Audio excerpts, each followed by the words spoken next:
नमस्कार दोस्तों, हमारे YouTube चैनल में आपका स्वागत है। इस वीडियो में हम देखेंगे कांग्रेस का इतिहास। कांग्रेस आज देश की एक महत्वपूर्ण पार्टी है। कुछ समय पहले तक देश की सबसे बड़ी पार्टी थी और कई सालों तक देश पर लगातार इसने राज किया हुआ है। बीजेपी 2014 से बढ़त ली और उसके बाद से अभी वर्तमान में बीजेपी भारत की सबसे बड़ी पार्टी है। तो कांग्रेस का आज़ादी में बहुत ज़्यादा योगदान था। कैसे कांग्रेस की स्थापना हुई, कैसे आगे पार्टी वो बढ़ी, और हमारे एग्जाम पर्पस से जो एग्जाम में आने वाले फैक्ट होते हैं कांग्रेस के इतिहास से, उसको हम देखेंगे। खासकर कांग्रेस अधिवेशन जो सबमिट हुई है उससे बहुत सारे क्वेश्चंस पूछे जाते हैं। स्टैटिक जीके में आप किसी भी एग्जाम की तैयारी कर रहे हो, हिस्ट्री से क्वेश्चंस जरूर आते हैं। तो आइए देखते हैं हम कांग्रेस का इतिहास। कांग्रेस की स्थापना कब हुई? 28 दिसंबर 1885 को थियोसॉफिकल सोसाइटी के जो प्रमुख सदस्य थे ए ओ हुम की पहल पर मुंबई के गोकुलदास कॉलेज संस्कृत मैदान में, तो कहाँ पर? मुंबई में हुई थी और मुंबई में गोकुलदास संस्कृत कॉलेज मैदान में देश के विभिन्न प्रांतों के राजनीतिक और सामाजिक विचारधारा के लोग एक मंच पर एकत्रित हुए और यह राजनीतिक एकता एक संगठन में तब्दील हुई जिसका नाम कांग्रेस रखा। तो थियोसॉफिकल सोसाइटी के जो प्रमुख सदस्य थे ये ओ हुम, वो जो हैं उन्होंने मुंबई में जो है, बम्बई में पहले बम्बई नाम था, 1996 के बाद इसे मुंबई कर दिया मुंबा देवी के नाम पर। तो इनके कहने पर ये ओ हुम, एलियन ऑक्टेवियन ह्यूम, यहाँ आप नाम देख पा रहे होंगे, ठीक है, ब्रिटिश ऑर्निथोलॉजिस्ट थे और ये फाउंडर हैं कांग्रेस के। और 72 सदस्य, जब स्थापना की गई थी कांग्रेस की उस समय 72 सदस्य थे। तो इनके द्वारा जो है कांग्रेस पार्टी की स्थापना की गई। लॉर्ड डफरिन उस समय गवर्नर थे या भारत के वायसराय थे, जिनके कहने पर ए ओ हुम ने जो है कांग्रेस की स्थापना की। माना जाता है कि 1857 की जो क्रांति हुई थी उसमें अंग्रेजों को बहुत ज़्यादा लॉस हुआ था, बहुत ज़्यादा हानि हुई थी। तो उसके बाद अंग्रेज जो थिंकर हैं उन्होंने सोचा था कि आगे चल के कोई ऐसी बड़ी घटना ना हो, तो भारतीयों को एक ऐसा प्लेटफॉर्म दिया जाए जहां से वो अपनी मांग, अपने विचार रख सकें। तो डफरिन के कहने पर जो है ये ओ हुम ने इस राजनीतिक मंच का गठन किया था जिसका नाम क्या रखा गया था? कांग्रेस। कब किया गया था? 28 दिसंबर 1885 को। तो ये सन डेट याद रखें। किसके द्वारा की गई थी? ए ओ ह्यूम के द्वारा किया गया था। और शुरुआत में कितने सदस्य थे? 72 सदस्य थे। अब ए ओ हुम जो है उनको जीते जी तो कभी कांग्रेस का संस्थापक का दर्जा नहीं मिला, लेकिन उनकी मौत के बाद कब? 1912 में कांग्रेस का संस्थापक घोषित किया गया था। तो ए ओ हुम को कब घोषित किया गया फादर ऑफ कांग्रेस या फाउंडर ऑफ कांग्रेस? तो ये जो है आपके 1912 में किया गया है, जब उनकी मौत हो गई थी उसके बाद में। तो ये जरूर याद रखें।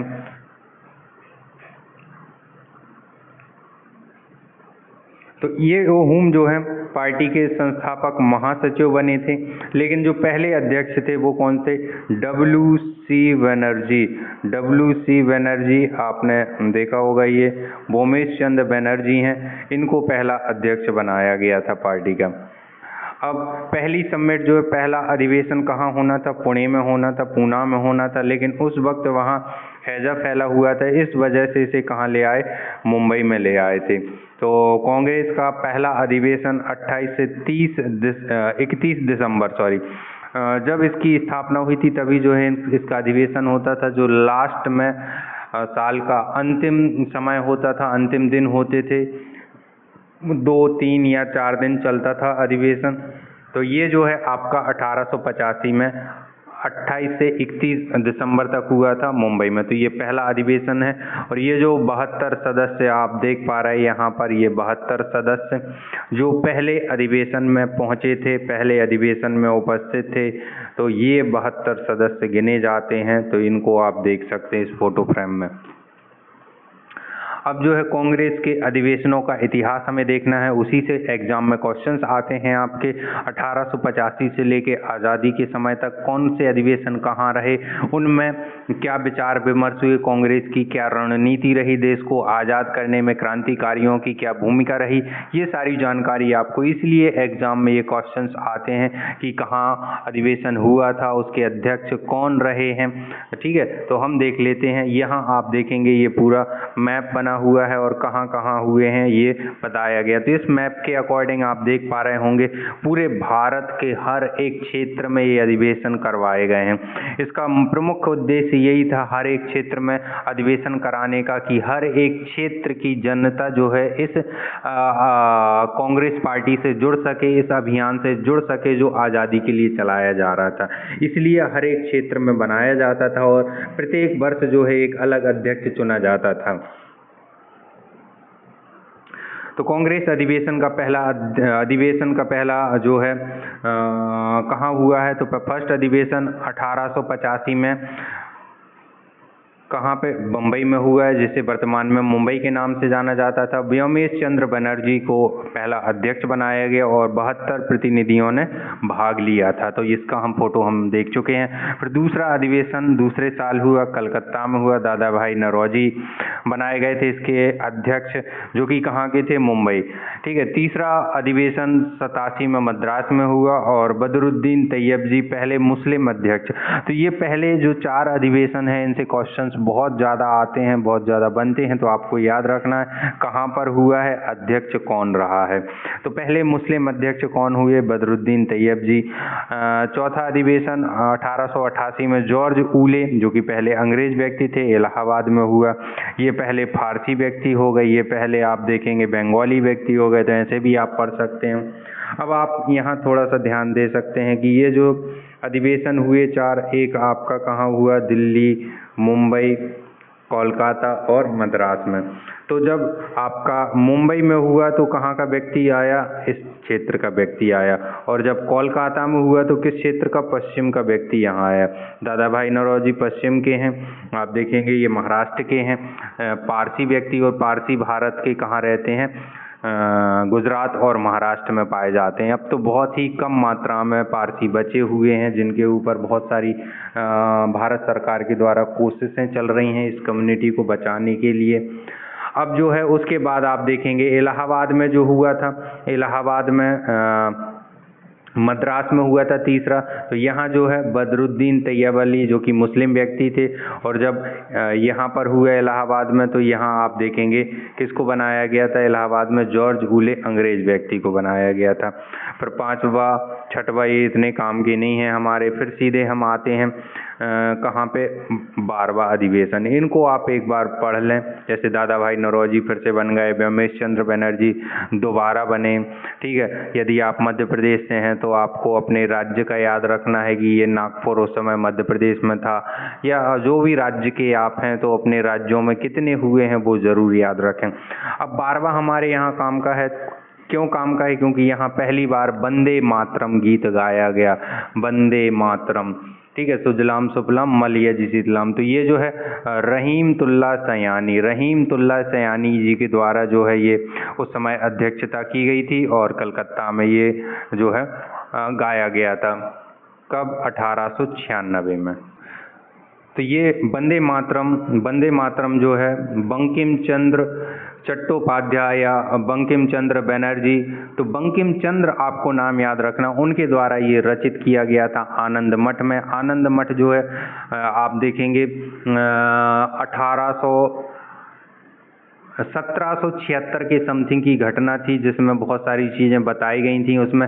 तो आनंद मठ में उनने एक कविता लिखी जो कि आपकी कौन सी भाषा में, बंगाली भाषा में, लेकिन उसके 2 अंतरे संस्कृत भाषा में लिखे गए और उन्हीं 2 अंतरों को जो है गीत के रूप में अपनाया गया है, या हमारा राष्ट्रीय गीत है वंदे मातरम, जिसे बंकिम चंद्र चटर्जी के द्वारा आनंद मठ में लिखी गई एक कविता से 2 पंक्तियां उठाई गई। बाकी वो पूरी कविता जो है किस में लिखी गई है, बंगाली में लिखी गई। तो ये चीज़ याद रखें।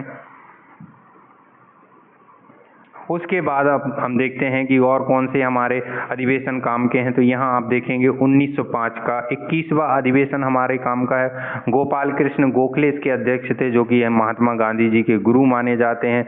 और ये क्यों काम का, क्योंकि इसमें स्वदेशी और जो है स्वदेशी अपनाओ और विदेशी का बहिष्कार करो, ये आंदोलन चला था। क्यों चलाया गया था, क्योंकि 1905 में आप देखेंगे बंगाल विभाजन कर दिया गया था। बंगाल विभाजन के बाद जो है वहाँ के लोगों के द्वारा जो है स्वदेशी अपनाओ और विदेशी को बहिष्कृत करो, ये अपनाया गया। तो इस अध्यक्ष कौन थे? गोपाल कृष्ण गोखले। इस आंदोलन के अध्यक्ष गोपाल कृष्ण गोखले रहे हैं। फिर उसके बाद 1906 में जस्ट बाद में दादा भाई नौरोजी अब ये काम का हो जाता है, क्योंकि 1905 में बंगाल विभाजन हो गया था। बंगाल का विभाजन जो है उस समय का आप बंगाल देखेंगे तो उस समय का बंगाल जो था उसमें आप मैप थोड़ा सा आप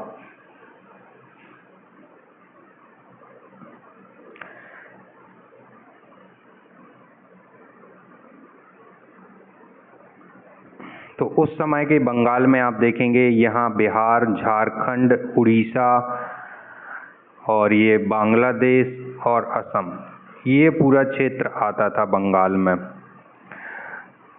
तो इस पर जो है प्रशासन करने में या प्रशासन की दृष्टि को बता के कि प्रशासनिक कुछ कमियां रह जाती हैं ये पूरा इकट्ठा होने के कारण, क्योंकि बंगाल में जो है बहुत सारी क्रांतिकारी गतिविधियां होने लगी थी, जिसके कारण जो है बंगाल विभाजन किया गया था। 1857 की क्रांति, मंगल पांडे जो कि बंगाल में ही एक रेजिमेंट में थे, वहीं पर उन्होंने बंगाल, बिहार, यहाँ बहुत सारी घटनाएं हो रही थी। तो प्रशासनिक कारण देके उन्होंने बंगाल का विभाजन कर दिया था। तो उसके बाद 22वां अधिवेशन 1906 में हुआ, जिसकी अध्यक्षता दादा भाई नौरोजी ने की। और यहाँ इन्होंने पहले स्वराज शब्द का प्रयोग किया कि स्वराज मतलब हमारे द्वारा खुद किया गया राज्य या राज, वो स्वराज कहलाता है। तो यहाँ जो है फिर 1907 का अधिवेशन काम का है, 23वां अधिवेशन, जिसमें रास बिहारी घोष के द्वारा किया गया और यहाँ कांग्रेस का ही विभाजन हो गया। तो जो कांग्रेस पार्टी एक किसी उद्देश्य से बनी थी, यहाँ आते आते तक 1907 में उसका विभाजन हो गया। और कारण क्या था? गरम दल और नरम दल, एक सोच का कारण था। कुछ लोग चाहते थे कि हम लड़ के आज़ादी लें, कुछ लोग चाहते थे हम मांग के आज़ादी लें। तो नरम दल वाले जो हैं मांगने में या न्याय पर भरोसा करते थे, जबकि गरम दल वाले जो चाहते थे कि हम जो है लड़ के अपना अधिकार छीनें। तो गरम दल में आप देखेंगे लाल बाल पाल, आपने सुना होगा, ये जो हैं गरम दल के नेता रहे लाल बाल पाल। और नरम दल में आप देखेंगे तो दादा भाई नौरोजी उसका नेतृत्व कर रहे थे, और भी लोग थे उसमें नरम दल में।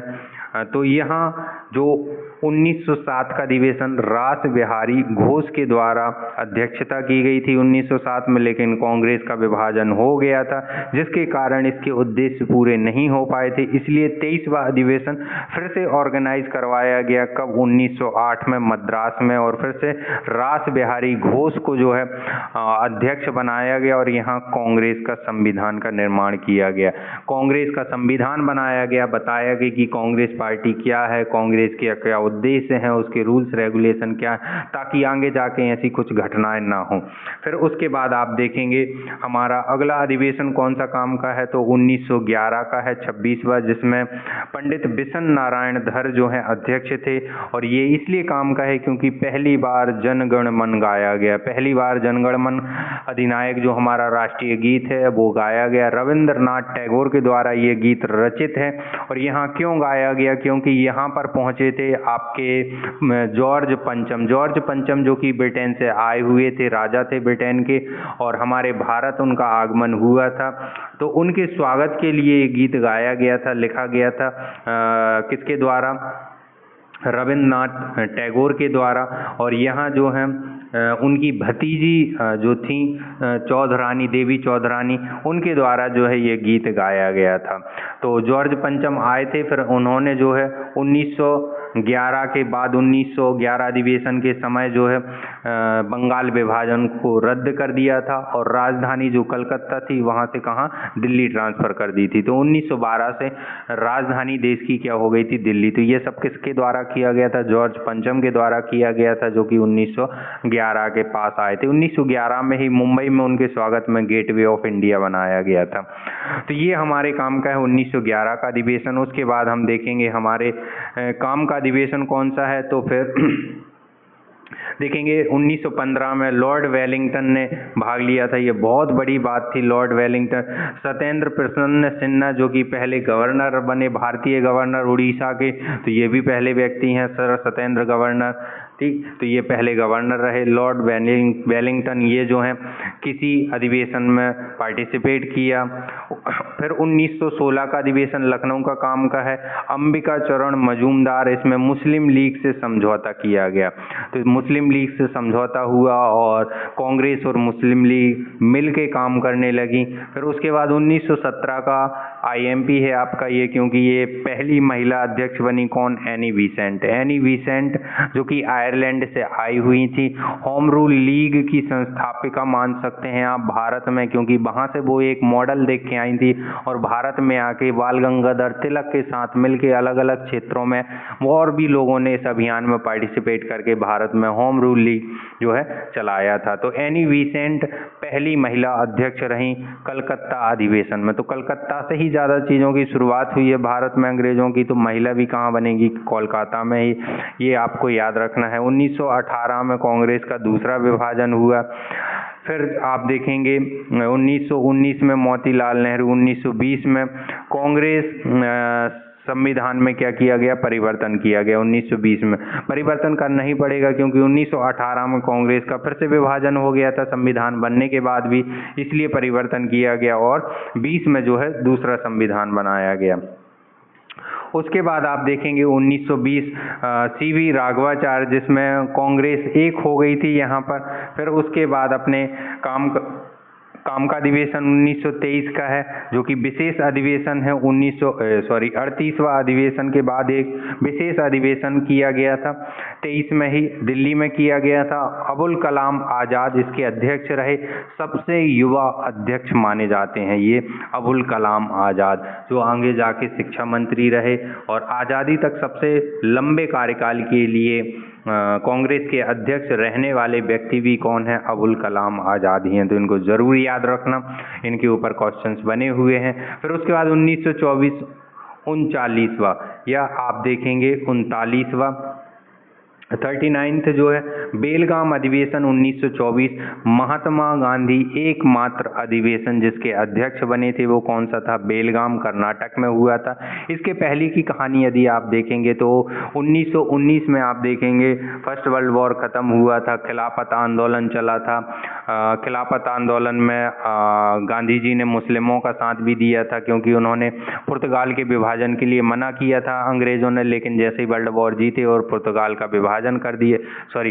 तुर्क का विभाजन कर दिया था, उसके बाद मुस्लिम जो है नाराज हो गए थे, तो खिलाफत आंदोलन चलाया। और उसी समय आप देखेंगे और भी घटनाएं हुई थी, जलियांवाला बाग हुआ था।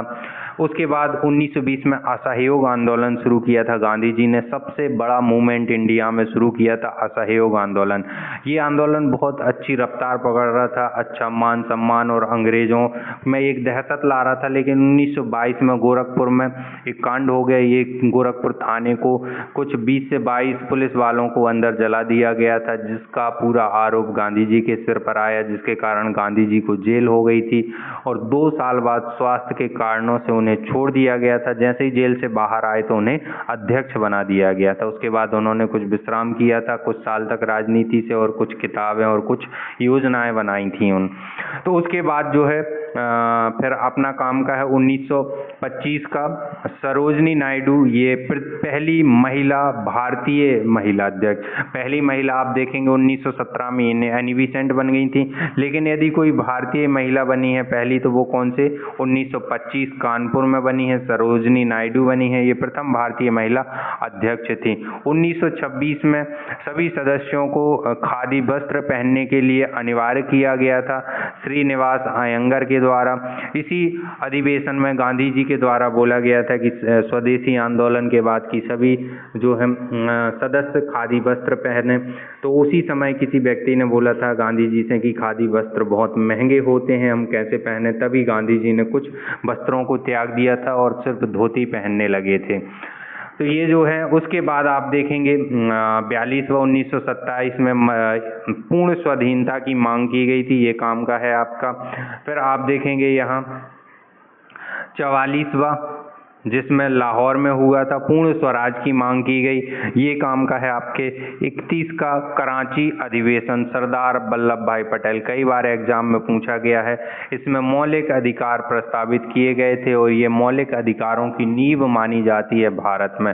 तो सरदार वल्लभ भाई पटेल ने कांग्रेस अधिवेशन 1931 कराची में भारत के लोगों के लिए मौलिक अधिकारों की मांग की थी, क्योंकि उस समय अंग्रेजों का शासन था, बहुत ही क्रूर शासन था, अधिकारों की बात नहीं कर सकते थे।